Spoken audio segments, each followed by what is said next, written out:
a separation of consciousness. Can it actually be a separation of consciousness? We are separated by maintaining that consciousness is not coming to being until a person comes to into being, and their coming into being has to hit a certain marker. We're not conscious while we are in the womb. So they say there's some subconscious stuff going on. Play some music, read to it, speak to the life within one, speak to the consciousness, the subconsciousness, because it's not conscious of its surroundings, where it is, who it is, that it even exists. It's alive, but it has no thought of self. So it's until we come out, and here's still then, we come out, we cry, we feed, of course defecate, but we still are unaware, we're still on autopilot. Our subconsciousness and our what? Our animal, our id,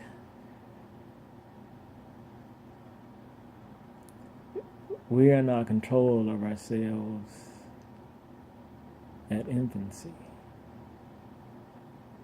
So we don't even start out with free will. So when does free will come into being? And why is it not from the second of being? Before being. So separation of consciousness. That it doesn't exist outside of one with thought. That it exists nowhere in existence where there's not thought. If all the humans were gone on this planet, there would be no consciousness, because animals are stupid.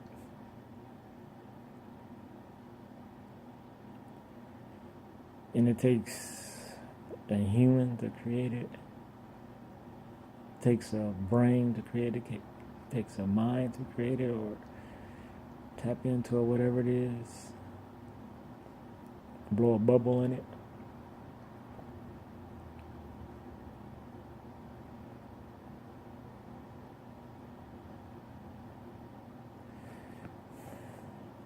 The truth of the consciousness of our life,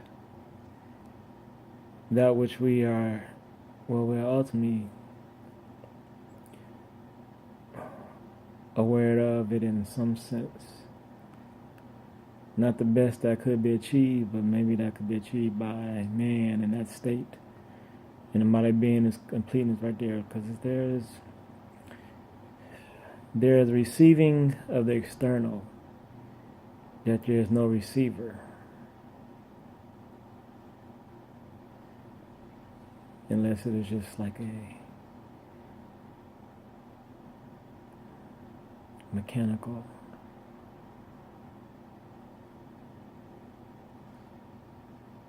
operating structure.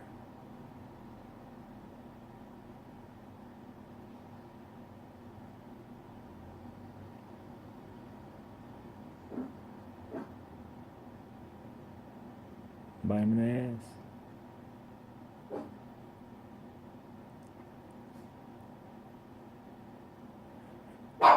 We live our lives. Existence lives its life. And it goes on forever. At least that aspect. That there is this is your life. Right here. This right here. This is your entire life. Now outside of this, your life doesn't exist. This way, whatever way. This line from here to here. This is your life. And this right here, once it came into being, it's going to last forever. in a sense, that truth will speak to it forever. The truth of your existence, the truth of all existence will live forever. The spirit of it, the ether of it, the truth of it. Just the truth of it. The most purest. Yep. That it is.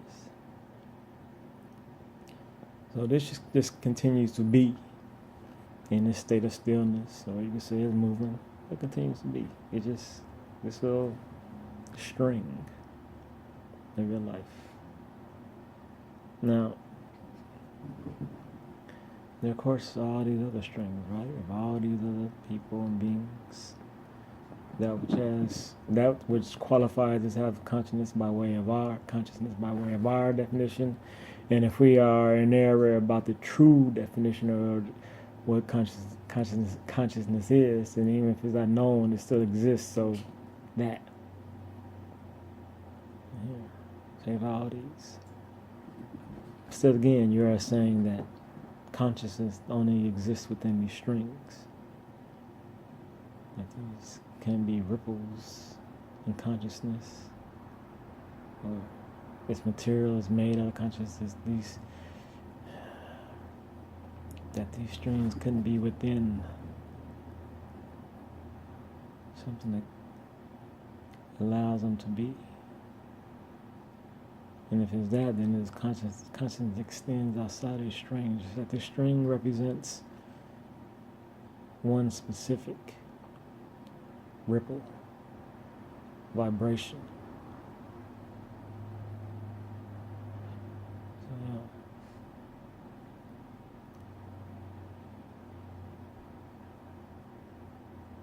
And the question is, once again, the number. We know the billions that have currently exist, billions that have existed before, and however many may exist after today.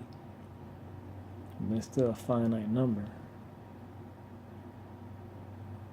Unless humanity doesn't stop warring, then unless there are no more beings in existence, and unless that is the true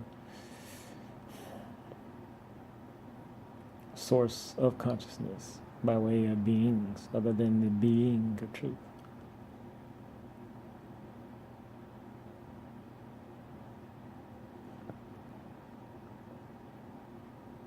So still be all one consciousness, so that lives forever.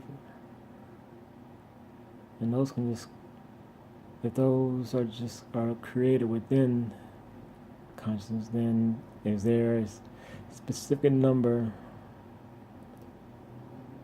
of the maximum, if there's a specific space within which all this exists,